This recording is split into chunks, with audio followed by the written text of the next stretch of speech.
يا لهوي يا جدعان على الروقان، تسلم ايدك يا ابو صلاح يا عالمي. حبيبي. اجدع كوبايه شاي اقسم بالله. حبيبي. حبيبي يا صاحبي. السلام عليكم ورحمه الله وبركاته، طلابنا حبايبنا في كل مكان، اهلا وسهلا بيكم. يا رب تكونوا كويسين وكل حاجه كويسه. صديق القمر الجميل، اهلا بيك في المحاضره الاخيره في الباب الاول، وهي محاضره مراجعه الباب الاول. ان شاء الله يا صديقي النهارده بنراجع مع بعض الباب الاول وبنفنشه تفنيش كامل باذن الله، شرح وحل عشان تكون جاهز للامتحان الشامل وتخش كده جاهز ومستقنيص ورايق زي كوبايه الشاي اللي عملها لنا ابو صلاح. تعالى بقى يا صديقي، احنا قلنا ان الباب الاول بنتكلم فيه عن حاجه اسمها العناصر الانتقاليه. طيب، قلنا ان العناصر الانتقاليه اتقسمت لفئتين، عناصر الفئه دي وعناصر الفئه اف. احنا ركننا الفئه اف على جنب واتكلمنا عن عناصر الفئه دي وسميناها باسم العناصر الانتقاليه الرئيسيه اللي هي عناصر الفئه دي. طيب كويس جدا مستر، احنا قسمنا الفئه دي لايه؟ قال لك احنا قسمنا الفئه دي او العناصر الانتقاليه الرئيسيه لاربع سلاسل. افكرك كده معايا، كان عندي سلسله انتقاليه اولى، وكان عندي سلسله انتقاليه تانية، وسلسله انتقاليه ثالثه، وسلسله انتقاليه رابعه. انا عايز في كل سلسله رقم الدوره. السلسله الانتقاليه الاولى بتقع في الدوره الرابعه، السلسله الانتقاليه الثانيه بتقع في الدوره الخامسه، السلسله الانتقاليه الثالثه بتقع في الدوره السادسه، والسلسله الانتقاليه الرابعه بتقع في الدوره السابعه. يبقى معنى كده يا مستر ان رقم السلسله بيكون اقل من رقم الدوره بحوالي 3. يعني انا لو زودت على رقم السلسله 3 يديني رقم الدوره. طب لو شلت من رقم الدوره 3 يديني رقم السلسله. جميل جدا. طيب المستوى الفرعي دي، قال لك في السلسله الانتقاليه الاولى بنملى المستوى الفرعي 3 دي بالالكترونات. طب الثانيه المستوى الفرعي 4 دي. طب الثالثه المستوى الفرعي 5 دي. طب الرابعه المستوى الفرعي 6 دي. فانت لو بصيت هتلاقي ان رقم السلسله بيكون اكبر من رقم المستوى الفرعي دي ب2 الكترون، او انا اسف ب2. يبقى تاني يا باشمهندس، رقم السلسله بيكون اقل من رقم الدوره ب3 واقل من رقم المستوى الفرعي دي ب2. طيب يبقى تاني بقى كده، انا قلت لك ان انا عندي 4 سلاسل انتقاليه، سلسله انتقاليه اولى وثانيه وثالثه ورابعه، بيبداوا من الدوره الرابعه ومن المستوى الفرعي 3 دي. طب تعالى نشوف كنا بنبدا كل واحد بمين. السلسله الاولى ببدا بعنصر السكانيوم وبنتهي بعنصر الخرسين او الزنك. جميل جدا. طب السلسله الثانيه ببدا بعنصر اليوتيريوم وانتهي بعنصر الكادميوم. السلسله الثالثه واخيرا ببدا بعنصر اللانسينيوم وانتهي بعنصر الزئبق. وقلنا لك ان السلسله الانتقاليه الرابعه انت مش ملزم انا ببدا بمين وانتهي بمين. يبقى انا مستر عندي 4 سلاسل انتقاليه رئيسيه. بعد كده كملنا وقلنا ان انا هختص بالذكر هي عناصر السلسله الانتقاليه الرئيسيه الاولى. فكنا بنقول هي عناصر بتقع في الدوره الرابعه ويتتابع فيها ملء المستوى الفرعي 3 دي بالالكترونات. جميل جدا. طيب وقلنا يا دكتور ان هي بتضم 10 عناصر. طب هما مين يا مستر ال10 عناصر؟ اول عنصر عندي كان عنصر السكانيوم، بعد كده تيتانيوم، فاناديوم، كروم، منجنيز، حديد، كوبالت، نيكل، نحاس، خرسين. تاني مع بعض اهو، سكانديوم، تيتانيوم، فاناديوم، كروم، منجنيز، حديد، كوبالت، نيكل، نحاس، خرسين. ادي ال10 عناصر يا مستر. قلنا في منهم 9 عناصر انتقاليه وعندي عنصر غير انتقالي هو عنصر الخرسين. يبقى تاني يا باشمهندس، انا عندي 10 عناصر في السلسله، منهم 9 انتقالي وعنصر غير انتقالي. طب يا مستر نعرف رقم المجموعات. السكانديوم في المجموعه 3 بي، تيتانيوم في المجموعه 4 بي، فاناديوم 5 بي، كروم 6 بي. عندي عنصر المنجنيز في المجموعه 7 بي. قلنا الحديد والكوبالت والنيكل في المجموعه الثامنه او الايد جروب، النحاس في المجموعه 1 بي، والخرسين في المجموعه 2 بي. يبقى مستر لو انت بتسالني انا ببدا بمين، انا ببدا بالمجموعه 3 بي وانتهي بالمجموعه 2 بي. طب لو انت بتسألني انا باجي بعد مين، فانا باجي بعد المجموعة 2A وبنتهي قبل المجموعة 3A. تاني بقى اهو، لو انا بقول لك انا ببدأ بمين وانتهي بمين، انا ببدأ بال3B وانتهي بال2B. طب انا ببدأ بعد مين، انا ببدأ بعد ال2A وانتهي بال3A. يبقى تاني يا باشا، يعني ايه سلسلة انتقالية اولى؟ قلنا هي سلسلة من العناصر اللي بتقع في الدورة الرابعة يتتابع فيها ملء المستوى الفرعي 3D بالالكترونات. بتبدأ بالمجموعة 3B وتنتهي بالمجموعة 2B. بتبدأ بعد المجموعة 2A وتنتهي بالمجموعة قبل المجموعة 3A. بتضم 10 عناصر، منهم 9 عناصر انتقالية وعنصر غير انتقالي هو عنصر الخرسيم. طب جميل جدا يا مستر، أنا عندي ال10 عناصر. أجي أقول لسيادتك أول عنصر كان فيهم هو عنصر السكنديوم، وكنا بنقول إن بيوجد بكميات صغيرة جدا موزعة على نطاق واسع من القشرة الأرضية. طب لو أنا هوزعه مستر السكنديوم SC21، لو أجي أوزعه أرجون 18 4S2 3D1. وقلنا يا مستر إن كان بيبقى ليه حالة تأكسد واحدة بس وهي موجب 3، وفي حالة موجب 3 يا مستر بيكون سكنديوم موجب 3 بيكون مادة ضاية مغناطيسية. طب جميل جدا. استخدامه، قلنا السكنديوم بضيفه إلى مصابيح أبخرة الزئبق المستخدمة في التصوير التلفزيوني الليلي. طب ليه؟ قال لك لإنتاج ضوء عالي الكفاءة بيشبه ضوء الشمس. طب جميل جدا يا مستر. طب تاني استخدام، قلنا بيستخدم في صناعة الطائرات الميج المقاتلة، حيث انه كان بيضاف الى سبيكة من الالومنيوم، يعني الومنيوم زائد سكنديوم اصنع منه طائرات الميج المقاتلة. ليه؟ قالك ان بيكون سبيكة تتميز بالقوة وخفة الوزن. طب جميل يا صاحبي. يبقى تاني كده، انا اول سبيكه بقول عليها النهارده هي سبيكه الالومنيوم والسكنديوم، اللي بصنع منها طائرات الميج المقاتله اللي بتكون قويه وخفيفه الوزن، فاقدر اتحرك بالطياره بسرعه وفي نفس الوقت اتحمل الصدمات. خلصنا اول عنصر وهو عنصر السكنديوم. طيب العنصر الثاني قلنا هو عنصر التيتانيوم، من خواصه انه شديد الصلابه زي الحديد ولكنه اقل منه كثافه، وكنا بنقول ان هو اقل العناصر الانتقاليه كثافه. طيب تاني حاجة، بيحافظ على قوته ومتانته في درجات الحرارة العالية. عشان كده لما احنا جينا نوزعنا قلنا تيتانيوم TI22 توزيعه أرجون 18 4S2 3D2. أكثر حالة التأكسد بتاعته شيوعا هي موجب 4. طب جميل جدا يا مستر. استخدامه، قالك بيكون مع الألمنيوم سبائك تستخدم في صناعة الطائرات والمركبات الفضائية. طب ليه يا مستر؟ لما يجي يقول لي علي، لا اقول له ليه؟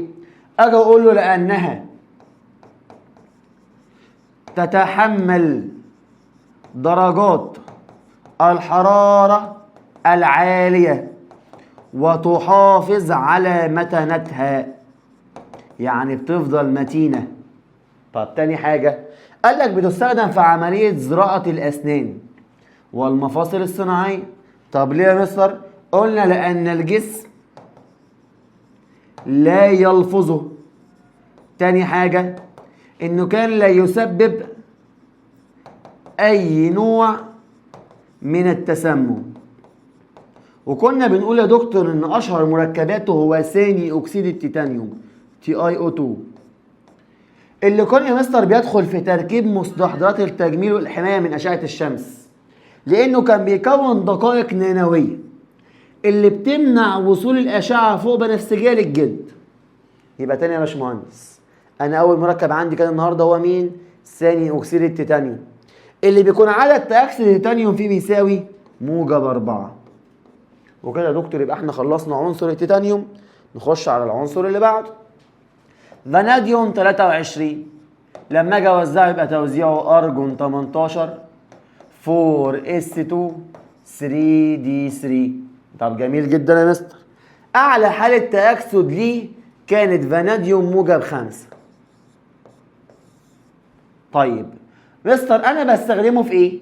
قال لك بيستخدم في صناعه زومبركات السيارات، حيث كان يضاف مع الصلب اللي هو كده بين قوسين حديد زائد كربون، فيكون سبيكة تتميز بالقساوة العالية ومقاومة التآكل. طب جميل. قال لك ومن أشهر مركباته هو مركب خامس أكسيد الفاناديوم V2O5 اللي عدد تأكسد الفاناديوم فيه بيساوي موجب 5. طيب يا مستر كنا بنستخدمه في إيه؟ قال لك كنا بنستخدمه في صناعة الصبغات، فكنا بنصبغ بيها السيراميك والزجاج. طب تاني حاجة بيستخدم كعامل حفاز. طب يا مستر هو عامل حفاز في صناعة ايه؟ قال لك أول حاجة في صناعة المغناطيسيات. تاني حاجة عامل حفاز في تحضير حمض الكبريتيك بطريقة التلامس. تالت حاجة كعامل حفاز في تحضير حمض البنزويك.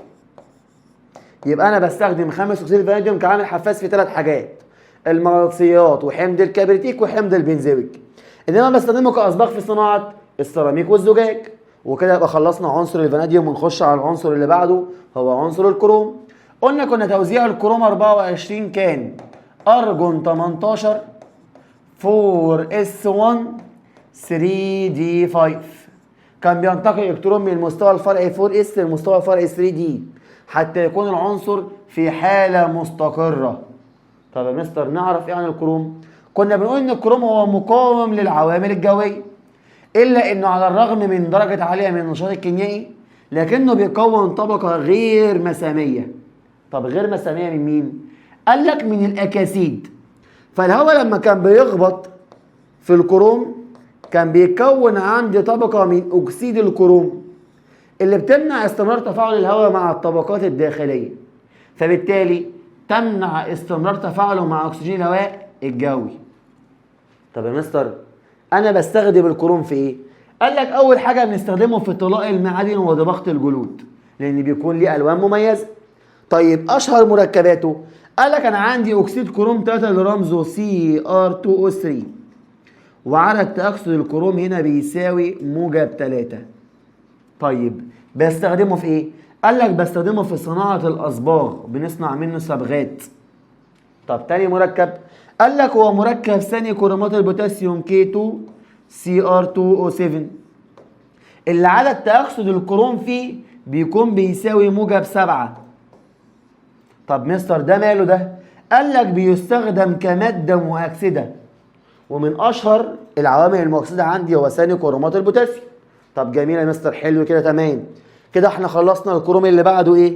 قال لك اللي بعده هو عنصر المنجنيز Mn25 اللي لما اجي اوزعه هلاقي توزيعه ارجون 18 4s2 3d5. فاجي اقارن لك هنا ما بين الاثنين المنجنيز والكروم. قال لك عنصر اكس وواي يحتوي المستوى الفرعي فيهم دي على نصف عدد الكتروناته. مستر يبقى انا عندي عنصر الكروم او عنصر المنجنيز. طب لو قال لك عنصر مقاوم لفعل العوامل الجويه يبقى كروم. طب لو قال لك عنصر شديد الهشاشه وهو في الحاله النقيه يبقى عنصر المنجنيز. وبما انه شديد الهشاشه في الحاله النقيه قال لك لذلك يستخدم في صورة مركبات أو سبائك. ومن أشهر السبائك بتاعتنا هي سبيكته مع الحديد، حيث إنه بيدخل في صناعة خطوط السكك الحديدية، فبيدي سبيكة بسميها بسبيكة الصلب، أو أنا آسف أصلب من الصلب. طيب تاني سبيكة قال لك بدخله مع الألمونيوم، منجنيز مع ألمونيوم. طب بيعمل لي ايه؟ قال لك بيكون سبيكة تستخدم في صناعة عبوات المشروبات الغازية الكنز لأنها بتكون مقاومة للصدأ والتآكل. طب أشهر مركباته هو ثاني أكسيد المنجنيز اللي برمز له بالرمز MnO2 اللي بيكون عدد تأكسد المنجنيز فيه بيساوي موجب 4. طب مستر ماله ثاني أكسيد المنجنيز؟ قال لك بستخدمه كعامل مؤكسد قوي في صناعة العمود الجاف. طب حلو. تاني حاجة بستخدمه كعامل حفاز. طيب المركب التاني هو برمنجانات البوتاسيوم KMnO4، واقدر استخدمه كعامل مؤكسد زيه زي ثاني كرومات، او استخدمه كمادة مطهرة. طب المركب الثالث هو كبريتات منجنيز 2 MnSO4، وقلت لك طالما قلنا كبريتات يبقى انا عندي مبيد فطريات، اي كبريتات انتقاليه مبيد فطريات. وكده يا دكتور يبقى احنا خلصنا عنصر المنجنيز. نيجي لعنصر الحديد. وقلنا الحديد توزيع الالكتروني Fe26 ارجون 18 4s2 3d6. اشهر عوامل او انا اسف اشهر اعداد تاكسد عنده هو موجب 2 وموجب 3، والموجب 3 كنا بنقول عليها الاكثر استقرارا، وهقول لك كمان شويه ليه. طيب قلنا مثلا كنت بستخدمه في الخرسانات المسلحه، وفي ابراج الكهرباء، وفي مواسير البنادق والمدافع، وفي الادوات الجراحيه، وفي السكاكين والمغناطيسيات. طب كمان كنت بستخدمه كعامل حفاز في صناعه غاز النشادر بطريقه هابر بوش. قلنا بنقول غاز النيتروجين مع غاز الهيدروجين في وجود عنصر الحديد كعامل حفاز، ومع التسخين والضغط كان بيكون غاز النشادر 2NH3. طيب تاني حاجة قال لك كنت بستخدمه في تحويل الغاز المائي إلى وقود سائل بطريقة فيشر تروبش. إن أنا مثلا أجيب غاز أول أكسيد الكربون زائد غاز الهيدروجين أحوله للوقود السائل. طب جميل جدا، خلصنا يا مستر عنصر الحديد. ندخل على العنصر اللي بعده وهو عنصر الكوبالت. كوبالت 27 لو انا جيت وزعته الاقي توزيعه ارجون 18 4s2 3d7. طيب ماله يا مستر؟ كنت بقول لسيادتك ان الكوبالت بيتشابه مع الحديد في الخواص المغناطيسيه، حيث كنا بنقول ان كلاهما قابل للتمغنط. طب جميل جدا. طب كنت بستخدمه؟ قال لك اول حاجه كنت بستخدمه في صناعه المغناطيسيات. تاني حاجه بستخدمه في صناعه البطاريات الجافه في السيارات الحديثه. طب يا مستر ده الكوبالت كعنصر، طب اهم نظائره قلنا كنا بنقول اهم النظائر بتاعته هو كوبالت 60 المشع، ولانه بينفذ منه اشعه جاما اللي ليها قدره على النفاذ، فكنت بستخدمها فيه اول حاجه الكشف عن الاورام. طيب تاني حاجة كنت بستخدمه في الكشف عن عيوب الصناعة. طيب تالت حاجة كنت بستخدمه في تعقيم المنتجات الغذائية. طب جميل جدا يا مستر، خلصنا عنصر الكوبالت. ندخل على العنصر اللي بعده وهو عنصر النيكل، اللي انا لو جيت وزعته نيكل 28 هلاقي توزيعه ارجون 18 4s2 3d8. وكان اكتر حاله مستقره ليه او انا اسف الاكثر شيوعا هي موجب 2 نيكل موجب 2. طيب كنا بنقول ان النيكل له مظهر لامع وتتميز سبائكه مع الصلب بالصلابه وانه مقاوم للصدى والاحماض. عشان كده كنا بناخد عنصر النيكل مع الحديد الصلب فنعمل سبيكة الصلب الذي لا يصدأ. طب جميل جدا يا مستر. اجي اقول لسيادتك بقى انا دلوقتي بستخدم النيكل في ايه؟ قلنا بنصنع منه بطاريات النيكل كادميوم. النيكل اللي بيقع في المجموعة الثامنة مع الكادميوم اللي بيقع في المجموعة 1B. طب جميل، فبنعمل بطاريات قابلة لإعادة الشحن. طب مستر ايه تاني؟ قال لك كمان كنا بنستخدمه في طلاء المعادن لأنه مقاوم للصدأ والتآكل. طب ايه تاني يا مستر؟ قال لك كنا بنستخدمه كعامل حفاز في هدرجة الزيوت عشان احولها من غير مشبعة لمشبعة. قال لك يا مستر كنت بستخدم سبيكة النيكل كروم في صناعة ملفات التسخين والأفران الكهربائية لانها لها القدره على تحمل درجات الحراره المرتفعه لدرجه الاحمرار. ويبقى خلصنا عنصر النيكل ونخش على العنصر اللي بعده وهو عنصر النحاس CU 29. اللي لو انا جيت وزعته هيبقى ارجون 18 4S1 3D10، حيث ينتقل الالكترون من المستوى الفرعي 4S للمستوى الفرعي 3D، فيكتمل الدي بالالكترونات قبل ال 4S. طب من خصائصه ان يعتبر اول فلز عرفه التاريخ، ويستخدم سابقته مع القصدير في صناعة البرونز، حيث يضاف نسبة قليلة من القصدير مع النحاس لتكوين سابقة البرونز. طيب قلنا كان يستخدم النحاس في صناعة كابلات الكهربائية، ويستخدم النحاس في صناعة سبائك العملات المعدنية. طب يا مستر كان عندي سابقة كمان وهي سابقة النحاس مع الخرسين اللي كنا بنسميها باسم سابقة النحاس الأصفر.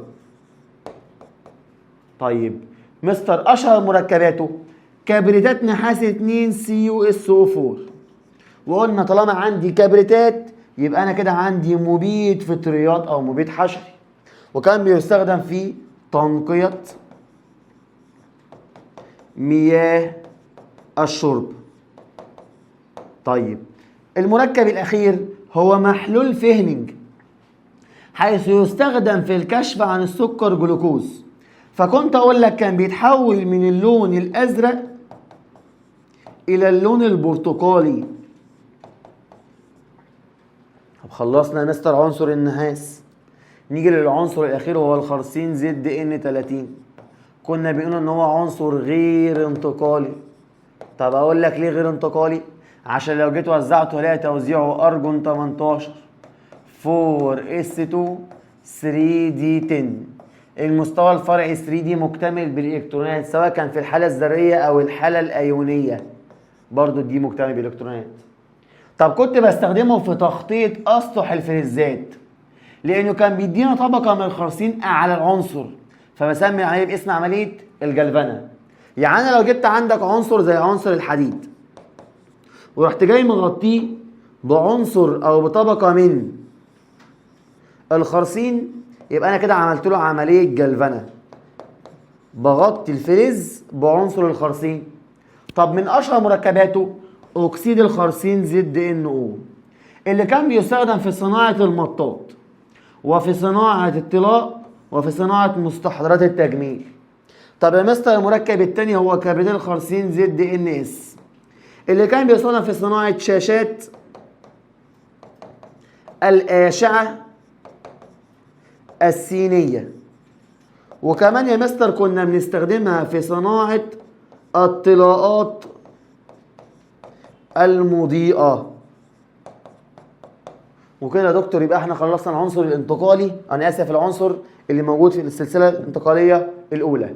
طيب بص بقى يا صديقي، بعد ما خلصنا السلسلة الانتقالية الأولى كان لازم نعرف خصائص العناصر السلسلة الانتقالية الأولى. طيب مستر أنا جاي أقول لسيادتك إن أنا عندي أول خاصية هي الكتلة الذرية، حيث أن بتزداد الكتلة الذرية من أول المجموعة 3B لحد المجموعة 2B، ولكن كان بيشذ عن ذلك عنصر النيكل، لأن ليه نظائر. فاجي أقول لك بتزداد الكتلة الذرية كلما انتقلنا من المجموعة 3B للمجموعة 2B، يعني أجي أقول له بزيادة العدد الذري. فلو كنا عملنا علاقة ما بين العدد الذري والكتلة الذرية، كنا هنلاقي يا دكتور، كنا هنلاقي سيادتك ان الكتلة كانت بتزداد، بعد كده تقل، بعد كده تطلع تاني. طب يا مستر هي قلت عند عنصر مين؟ النيكل، انما ده كان عنصر عندي عنصر الكوبالت وده عنصر النحاس. طب جميل جدا. طب نص القطر كنا بنقول ان بيقل نصف القطر ويثبت نسبيا بداية من عنصر المنجنيز. فاجي اقول لك ان بيقل نص القطر من اول عنصر السكانيوم لحد عنصر المنجنيز. بعد كده يبدا يحصل استقرار نسبي لانصاف الاقطار. طب يا مستر الخاصيه الفلزيه ان انا كان عندي 3 انواع من الفلزات هنا. كان عندي عنصر نشط جدا زي عنصر السكانيوم، حيث كان بيتفاعل مع الماء بدرجة كبيرة جدا وتصاعد غاز الهيدروجين زيه زي الصوديوم والبوتاسيوم. وكان عندي عنصر الحديد اللي كان متوسط النشاط. وكان عندي عنصر يا مستر النحاس وهو عنصر ضعيف النشاط. طب جميل جدا يا مستر. امال الخواص المغناطيسية قلنا ساعتها ان هي بتعتمد على حاجتين. على اول حاجة وجود الكترونات حرة، وتاني حاجة كانت بتعتمد على عزم الازدواج. وقلنا ان عزم الازدواج كان بيرتبط بوجود الكترونات حرة.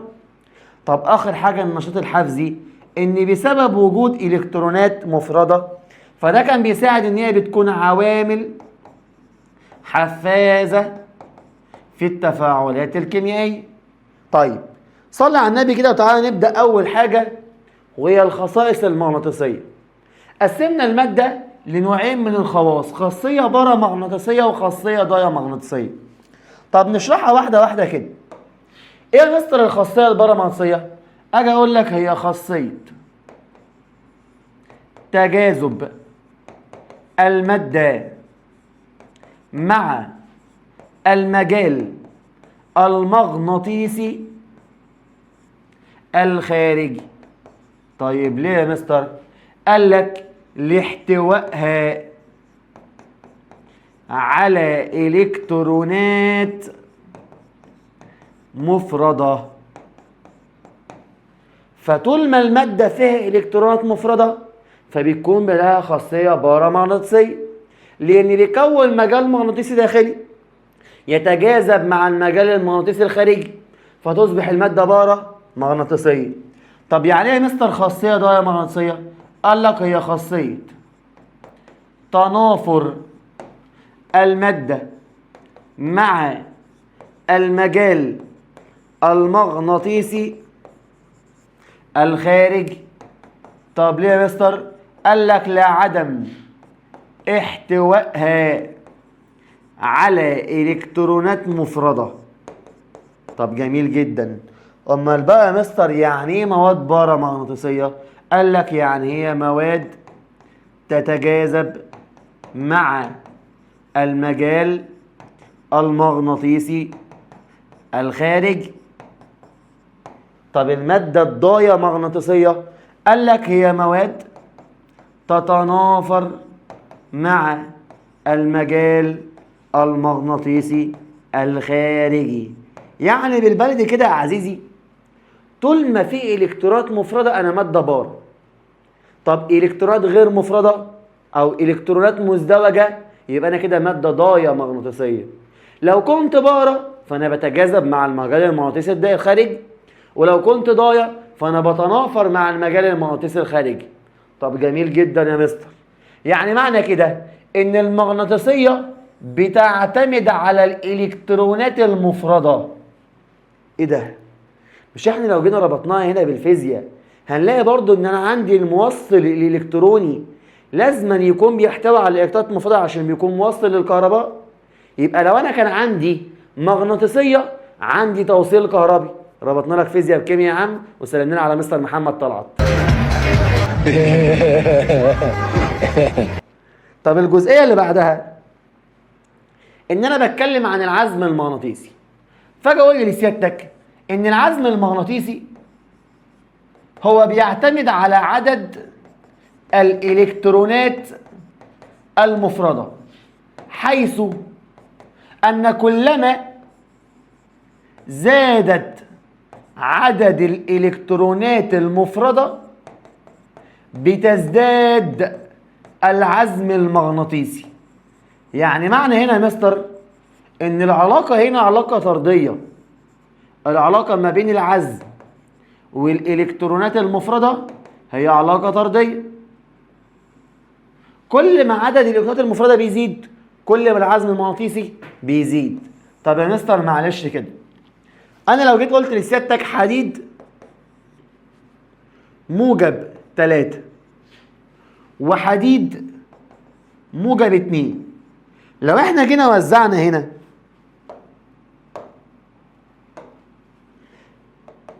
توزيع هيبقى ارجون 18 4s0 3d5. يعني اول ما فقدت من الاس وفقدت واحد من الدي، فانا عندي هنا 5 الكترونات مفرده. طب حلو، يبقى انا فقدت من ال 4s ثم 3d. طب لو اجي اتكلم هنا توزيع هيبقى ارجون 18 4s0 3d6. انا عندي هنا مستر 4 الكترونات مفرده، فاجي اقول لك ايهما اكبر عزم مغناطيسي، حديد موجب 3 ولا حديد موجب 2؟ مستر الاكبر الكترونات مفرده اكبر عزم مغناطيسي، يبقى هنا اكبر عزم مغناطيسي. فيروح لطالبنا الغلبان في الازهر يقول له ايه؟ علل. العزم المغناطيسي لمركبات حديد 3 اكبر من العزم المغناطيسي لمركبات حديد 2. ليه يا مستر؟ اقول له لان عدد الالكترونات المفرده في مركبات حديد 3 اكبر من عدد الالكترونات المفرده في مركبات حديد 2. وكده يبقى احنا خلصنا العزم المغناطيسي، وندخل على الجزئيه اللي بعدها. واجي اقول لسيادتك اي من هذه المركبات ينجذب للمجال المغناطيسي الخارجي؟ مستر انت بتقول لي ان هو هنا ينجذب للمجال المغناطيسي الخارجي، يعني معنى كده ان الماده دي هي ماده بارة مغناطيسيه. طيب اول حاجه يا مستر مركبات السكنديوم كلها موجب 3، وقلنا ان مركبات السكنديوم كلها موجب 3 هي مركبات ضايع.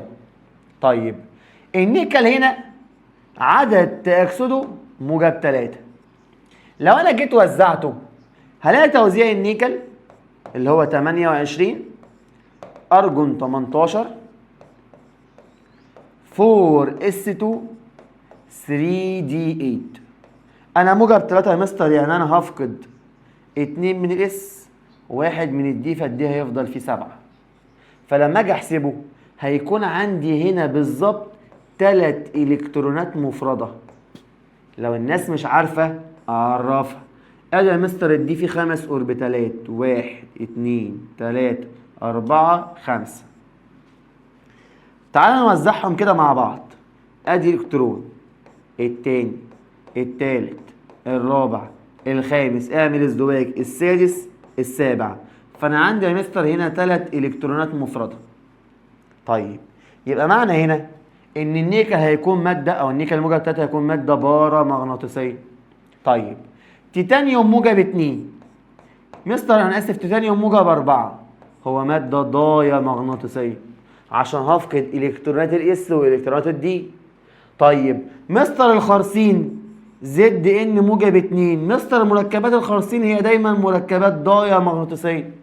فدلوقتي مين فيهم بيتجاذب مع المجال المغناطيسي الخارجي؟ قال لك هو الماده البارة، فتبقى الاجابه عندي هي ب. طيب السؤال اللي بعده بيقول لي عنصر انتقالي طيب بيكون ضايع مغناطيسي في حالة تأكسد موجب 1، فإن التوزيع الإلكتروني له في حالة تأكسد موجب 2. مستر أنا أقول لك على حاجة أصلي، المادة الوحيدة اللي هي حالة تأكسد موجب 1 انتقالي هو عنصر الخرسين، أنا آسف النحاس. طب جميل، في حالة تأكسد موجب 2 لو أنا جيت وزعت النحاس يو 29 اللي كان توزيعه أرجون 18 4s1 3d10، انا لما افقد الاثنين هفقد الواحد بتاع الاس وهفقد من الدي 1، فالدي يفضل فيه 9، يبقى توزيعه ارجون 18 4s0 3d9. يبقى انا جبت توزيعه في حاله تأكسد موجب 2، وفي الحاله دي بيكون ماده بارة مغناطيسيه. طب جميل جدا يا مستر. اللي بعده اجي اقول لسيادتك النشاط الحبسي. او بنسميها باسم طاقه التنشيط، وبلغ سيادتك ان لازما 100% هيجيب لك عليها اسئله، وانا في امتحان الشامل هجيب لك عليها اسئله، وهتكون عندك في الباب الثالث وهنجيب لك عليها اسئله، ف1000000% لازما تكون بتذاكرها كويس جدا جدا جدا. طيب بص يا دكتور، اول حاجه انا المستقيم الاول او الخط الموازي الاول لمحور السينات بسميه باسم ماده المتفاعلات، والاخر دايما بسميه باسم ماده النواتج. طيب بص بقى حضرتك، لو بتحسب النسبه من المتفاعلات لاكبر قيمه في المنحنى الاول بقول عليها طاقه تنشيط، بس يا مستر بتكون طردي، ولو كان اكبر منحنى يبقى من غير محفز. تاني، لو انا بحسب النسبة من المتفاعلات لاكبر منحنى بقى اسمها طاقة تنشيط طردي غير محفز.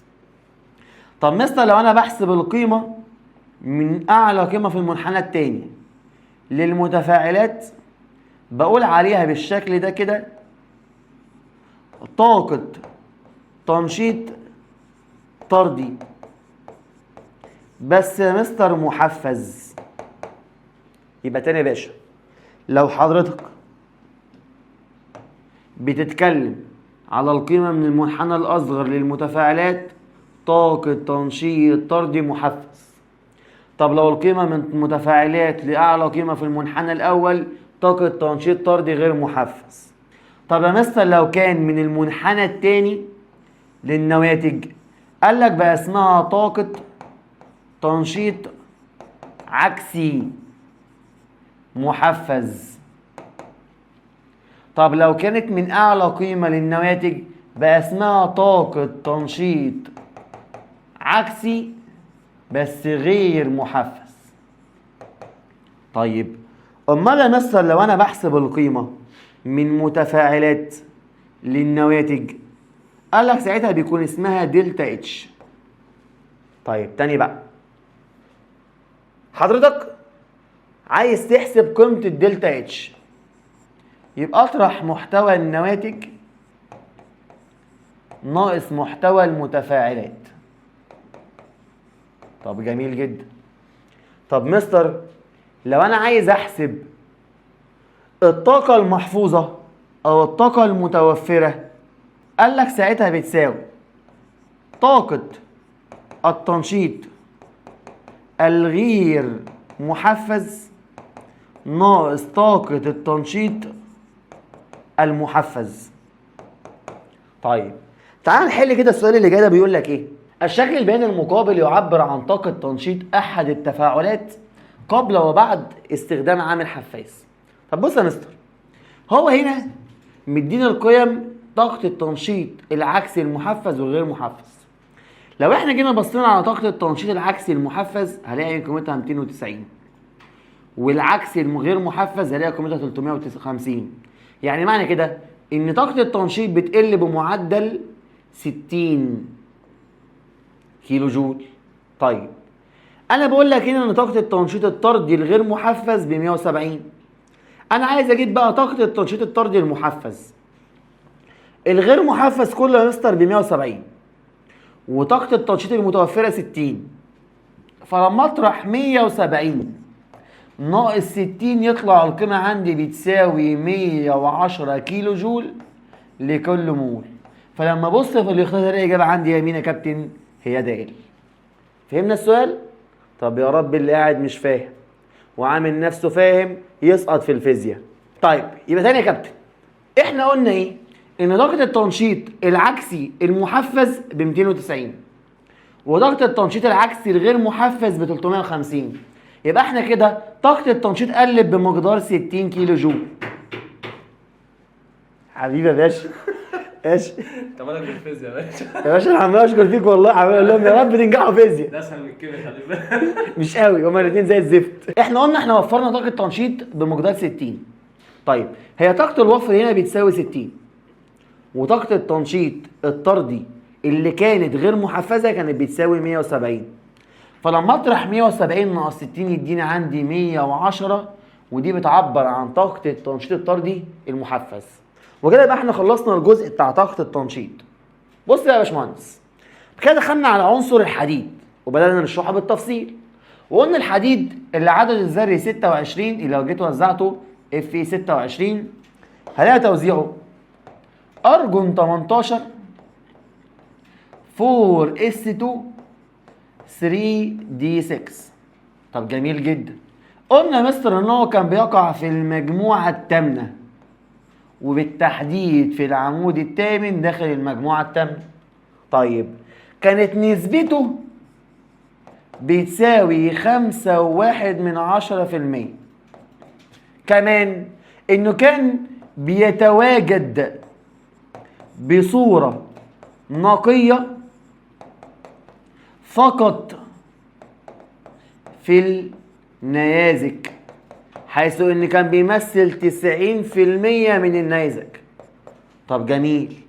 عشان كده يا مستر ان هو كان بيتواجد في الارض في صورة خامات مختلطة بشوائب. طب جميل جدا. انا عرفت خواص الحديد. اجي اقول لك بقى العوامل التي يتوقف عليها صلاحية الخام للاستخدام. بص يا مستر، اول حاجة نسبة الحديد في الخام. كنت اجي اقول لسيادتك انا عندي خامين، واحد نسبة الحديد فيه 70 والتاني نسبة الحديد فيه 8، يبقى ناخد مين؟ اخد اللي نسبة الحديد فيه اكبر. تاني حاجة وهي طبيعة الشوائب، حيث يا مستر ان احنا كنا بنقول هل هي سهلة الفصل او صعبة الفصل. طب الحاجة التالتة يا مستر وهي نوع الشوائب، حيث ان يا مستر كان عندي شوائب سامة زي شوائب عناصر الزرنيخ، وكان عندي شوائب غير سامة زي عناصر الفوسفور والكبريت. يبقى تاني يا باشمهندس، احنا قلنا دلوقتي ان مركبات الحديد بتكون مختلطة بشوائب. طب جميل جدا. طب بص بقى، اجي اقول لك ايه هي خامات الحديد. اول خام هو خام الهيماتايت اللي كنا بنرمز له بالرمز Fe2O3، اللي احنا بنسميه باسم اكسيد حديد 3. وكنا بنقول ان اكسيد حديد 3 هو الاسهل في الاختزال. طب جميل جدا يا مستر. يبقى انا كل عمليات الاختزال بتاعتي اللي هشتغلها بالافران هي موجوده بخام الهيماتايت. طب تاني خام هو خام الليمونايت اللي بنرمز له بالرمز Fe2O3.3H2O، وكنا بنضيف هنا 2 حيث ان كل جزيء اكسيد حديد بياخد 1.5 مول ميه. طيب كنا بنقول عليه مستر اكسيد حديد 3 متهدرت. طب حلو. فكنت اقول لسيادتك شيل الميه هيماتايت، حط الميه ليمونايت.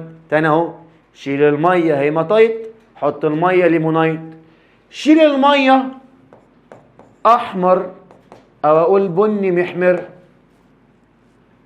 حط الميه اصفر.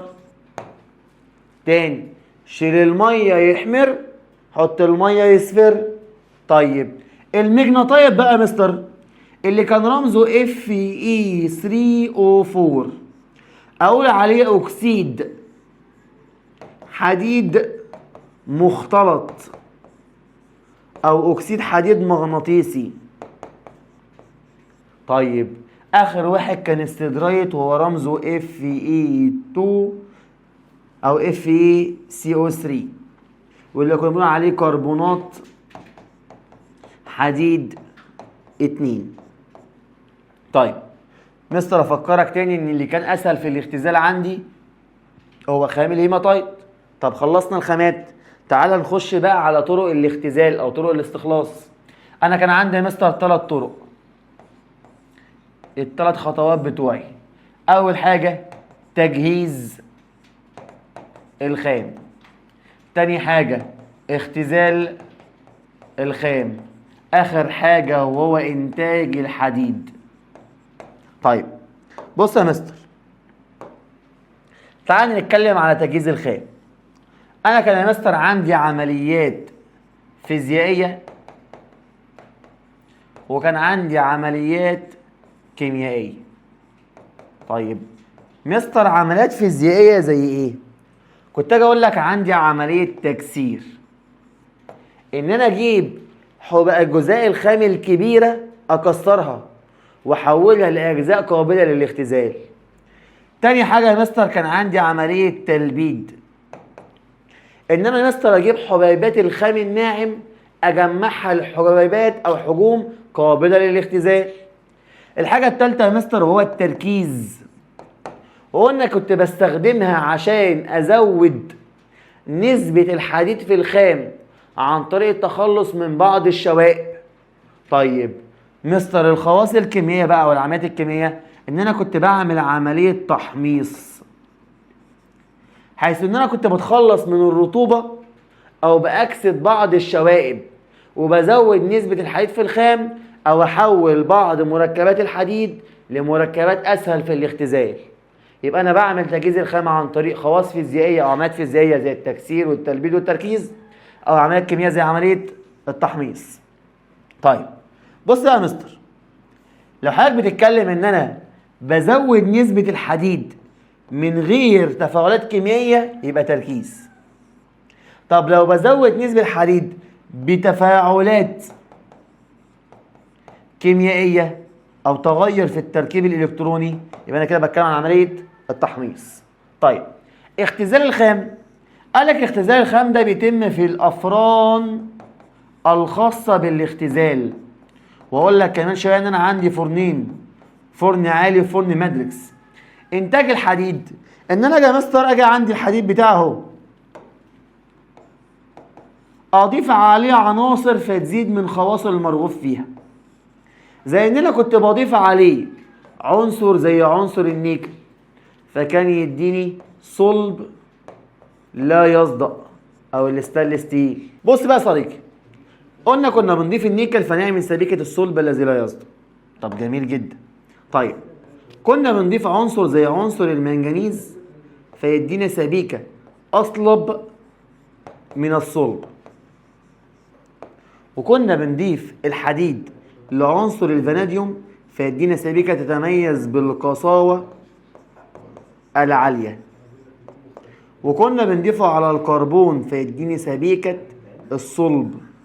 طيب افكر سيادتك ان السبائك دي كلها كانت عبارة عن سبائك استبدالية، انما سبيكة الصلب الحديد مع الكربون هي سبيكة بينية. طب جميل جدا، عرفنا خطوات الاختزال. نخش على الجزئية اللي بعدها وهي افران الاختزال.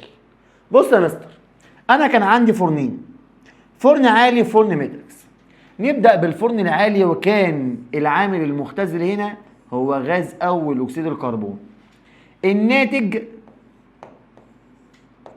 من فحم كوك. طيب تعالى نفتكر معادلة تحضير العامل المختزل. أنا كان عندي الكربون أحرقه في وجود الأكسجين كان يكون عندي غاز ثاني أكسيد الكربون. كنا ناخد غاز ثاني أكسيد الكربون يا مستر نمرره على المتبقي من الفحم فكان يدينا غاز أول أكسيد الكربون. نوزن المعادلة، كنا يا مستر عندي هنا واحدة سي واحدة سي أضرب هنا في 2 سي بقت 2 سي و2 او، طلع غاز عندي أول أكسيد الكربون. طب حلو.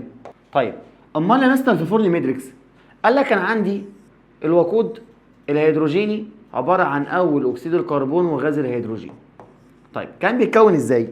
افكر سيادتك ان احنا كنا بنجيب غاز الميثان CH4 وكنا بنفعله مع ثاني اكسيد الكربون وبخار الميه، فكان بيتكون عندنا يا مستر غاز اول اكسيد الكربون وغاز الهيدروجين. طب تعالى نوزن المعادله. هنا عندي يا مستر 2 O و1 O 3 فكنت اضرب هنا في 3. طب جميل كده بقى عندي يا مستر 3 سي وهنا 2 سي، واحدة فيهم لازم تتضرب في 2 فكنا بنضرب الميثان عشان ما نبوظش الأكسجين. فدلوقتي بقى 2 في 4 اتش ب 8 وادي 2 اتش 10. فكنت اضرب الهيدروجين هنا في 5 فكان بيطلع عندي 3 اول اكسيد كربون و5 غاز هيدروجين. طيب انا كده حضرت العامل المختزل في كل واحد فيهم.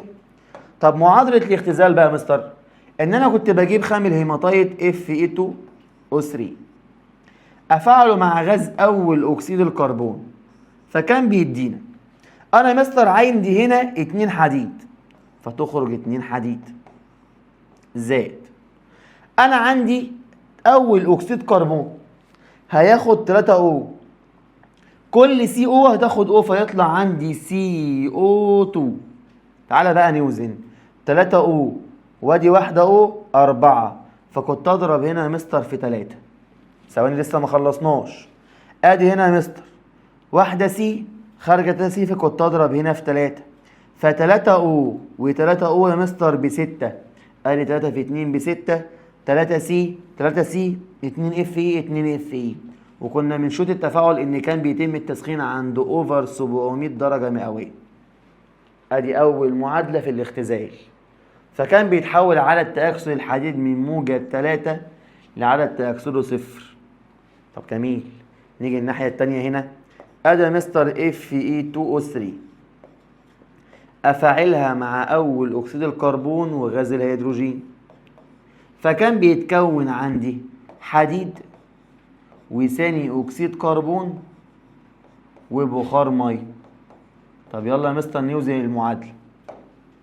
انا عندي 3 او هدي 1.5 الاول اكسيد كربون و1.5 الهيدروجين يبقى انا هاخد 3 اول اكسيد كربون و3 هيدروجين.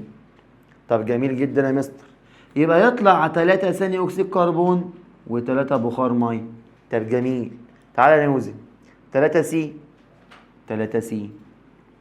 ادي يا مستر 3 في 2 ب 6 اتش 3 في 2 ب 6 اتش فاضل الاو ادي يا مستر 3 او و3 او 6 هنا 3 في 2 ب 6 و3 9 فكنت اروح اضرب يا مستر هنا في 2 يبقى يا مستر 2 في 3 ب 6 و3 او 9 يبقى انا كده وزنت الاكسجين هنا 2 اف اي في 2 ب 4 يبقى هنا 4 اف اي يبقى انا وزنت المعادله بتاعتي وبرده كان التسخين بيتم عند اوفر 700 درجه مئويه. طب جميل جدا فكنت اجي اقول لك ان فرن مدرس كنا بنرجع ثاني اكسيد الكربون وبخار الميه مره تانية يمر على غاز الميثان فيتفاعل ويكون لي اول اكسيد كربون وهيدروجين اللي كان يرجع نمرره على الخام فيطلع لي حديد وثاني اكسيد كربون وبخار ميه.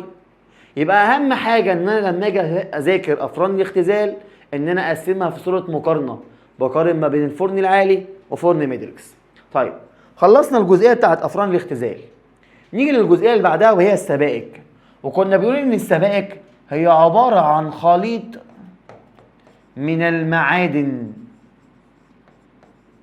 التي بتكون خواص جديدة مرغوب فيها. طب جميل جدا يا مستر كنا بنقول ان انا بحضر السبائك بطريقتين يا اما عن طريقة الصهر ثم التبريد يا اما عن طريق الترسيب الكهربي. طيب يبقى انا بحضر السبائك بطريقتين اصهرهم واخلطهم ثم تبريد او عن طريق عمليه الترسيب الكهربي. طيب بص بقى يا مستر هو يجي يقول لي انواع السبائك. حضرتك عارف ان انواع السبائك 3 يا اما سبيكه بينيه يا اما سبيكه استبداليه يا اما سبيكه بنفلزيه. طب مستر هو فكرني كده كان ايه الفرق ما بين الثلاثه؟ كنت اجي اقول لك لو كانت سبيكه بينيه يبقى انا باجي على جزيئات الحديد واضيف ما بينهم جزيئات ذرات اصغر فكنت اجي ما بين ذرات الحديد واضيف ذرات كربون يبقى انا عندي هنا حديد وعندي هنا كربون فكان بيسد المسافات البينيه ما بين الذرات فيعمل لي سبيكه زي سبيكه الصلب اللي هو الحديد الصلب حديد زائد كربون. طب يا مستر السبيكة الاستبدالية ان انا اجيب ذرات زي ذرات الحديد واستبدل احد ذراتها بذرات متشابهة لها.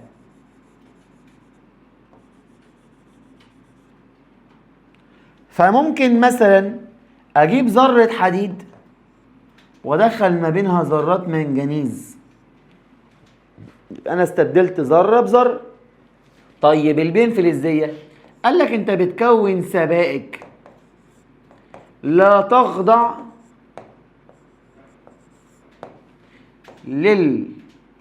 للقوانين التكافؤ. طب جميل جدا. منها يا مستر عندي زي سبيكة الديور ألومين، أو زي سبيكة كربيد الحديد. فدي كده يا مستر كلها سبائك بنفلزية. خلصنا الجزئية بتاعت السبائك، نيجي للجزئية الأخيرة وهي خواص الحديد. قلنا يا مستر أنا كان عندي نوعين من الخواص. خواص فيزيائية زي إن درجة الانصهار كانت بتساوي 1583 درجة مئوية، أو أنا آسف 1538 درجة مئوية. طيب تاني حاجة قلنا إن من خواص الفيزياء الحديد إن هو بيكون لين يسهل تشكيله وهو في الحالة العادية. طب جميل جدا. من الخاصية كمان الفيزيائية إن بيكون هو عنصر صلب.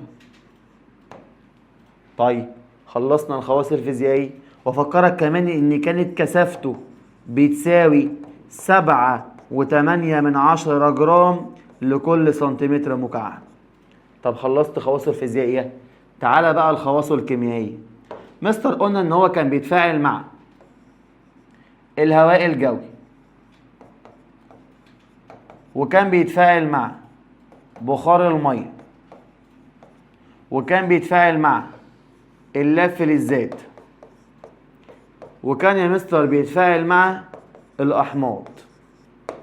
طيب كمان قلنا ان ليه حالتين تأكسد، موجب 2 وموجب 3، وان الموجب 3 كانت الأكثر شيوعا. فتعالى بقى يا مستر نجمع كل تفاعلات الحديد في المخطط بتاعنا. بص يا عم حضرتك، احنا نبدأ بعنصر الحديد. قلنا أول حاجة يا مستر كنا بنفعله مع غاز الأكسجين أو نفعله مع بخار المية، فكان يكون عندي أكسيد حديد مغناطيسي. لو حضرتك جبت الحديد وفعلته مع الأكسجين أو بخار المية وسخنت كان يديك أكسيد حديد مغناطيسي. طيب أدي تفاعله مع الهواء وتفاعله مع بخار المية. طب يا مستر تفاعله مع اللف للذات، قال لك وحضرتك كنت فعلته مع غاز الكلور Cl2، فكان يكون عندي كلوريد حديد 3 FeCl3. جميل. اللي لو كنت خدت فعلته كلوريد حديد 3 مع محلول قلوي زي هيدروكسيد الصوديوم او هيدروكسيد الامونيوم NH4H، كان بيكون عندي راصب بني محمر من هيدروكسيد حديد 3. جميل. اللي يا مستر لو انا كنت سخنته كان بيديني اكسيد حديد 3 اللي كان عبارة عن راصب احمر. طيب لو انا رجعت للحديد تاني وفعلته مع الكبريت هيديني كبريتيد حديد 2 FeS. طب جميل جدا. كنت اجي افكرك ليه لما كنا بنفعله مع الكلور كان بيديني كلوريد حديد 3؟ كنت اجي اقول لك لان الكلور عامل مؤكسد قوي فيأكسده من حديد 2 لحديد 3. طب جميل جدا يا مستر. لما انا باجي افعله مع حمض HCl مخفف كان بيديني يا صديقي كلوريد حديد 2 FeCl2 وكان بيتصاعد غاز الهيدروجين. طيب لو انا كنت فعلته مع حمض كبريتيك مخفف كان بيدينا كبريتات حديد 2 زائد غاز الهيدروجين. طب يا مستر لو كنت فعلته مع حمض كبريتيك مركز، قال لك كان بيكون عندك كبريتات حديد 2 زائد كبريتات حديد 3 زائد غاز ثاني اكسيد الكربون، او انا اسف ثاني اكسيد الكبريت زائد الميه. طب يا مستر لو انا كنت فعلته مع حمض نيتريك مركز، قال لك كان بيسبب ظاهرة الخمول الكيميائي. طيب خلصنا الحديد، نخش على الاكاسيد بتاعته. مستر لو انت عندك اكسيد حديد مغناطيسي وسخنته عند درجة حرارة اوفر 700 درجة مئوية، كان بيكون عندي حديد. طب لو عندي خام حديد هاميتايت وسخنته عند اوفر 700 درجة مئوية في وجود اول اكسيد كربون او غاز هيدروجين، نفس الكلام هنا، اول اكسيد كربون او غاز هيدروجين كان برضو بيكون لي حديد. طيب لو انا عايز احول اكسيد حديد 3 لاكسيد حديد مغناطيسي، قال لك عشان تحول اكسيد حديد 3 لاكسيد حديد مغناطيسي بتسخن في وجود اول اكسيد الكربون او غاز الهيدروجين عند درجة حرارة من 230 لحد 300. طب لو انا سخنت اكسيد حديد مغناطيسي، ضفت له اكسجين وسخنت، يديني اكسيد حديد 3. طب مستر لو انا خدت اكسيد حديد 3، او انا اسف اكسيد حديد مغناطيسي، فعلته مع حمض كبريتيك مركز، كان بيدينا مستر كبريتات حديد 2 وكبريتات حديد 3، وكان بيطلع معاهم يا مستر ميه. طيب نيجي لاكسيد حديد احمر، كنا ممكن نجيبها يا مستر ان احنا نسخن كبريتات او انا اسف كربونات حديد 2، فكنا بنسخنه في وجود الهواء، فكان بيدينا اكسيد حديد 3. طب انا لو خدت اكسيد حديد 3 ده فعلته مع الحمض المركز، كان بيدينا كبريتات حديد 3 زائد الميه H2O. طيب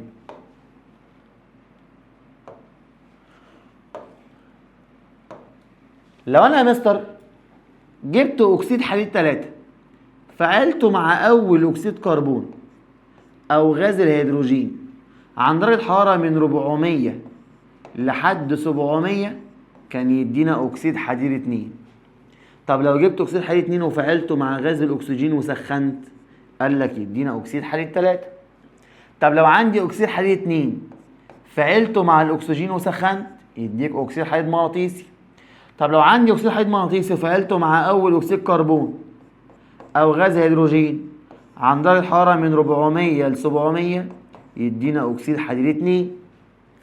طب مستر لو خدت اكسيد حديد 2 ده فعلته مع حمض مخفف، بيدينا ملح حديد 2 زائد ميه. طيب مستر لو انا عندي مركب زي اوكزالات حديد 2 وعملت لها عملية تسخين في نو اير بمعزل عن الهواء، هيدينا اكسيد حديد 2. نفس الكلام يا مستر لو انا جبت كبريتات او انا اسف كربونات حديد 2 وسخنتها في معزل عن الهواء، برضو يا مستر هيدينا اكسيد حديد 2. وكده يا صديقي يبقى احنا جمعنا كل المعادلات اللي انت محتاجها في الباب الاول. وكده يا صديقي العزيز يبقى احنا كده خلصنا كل مراجعة الباب الاول كشرح. استنى بقى في فيديو الحل، ونشوفكم على خير في فيديو جديد. مع السلامة.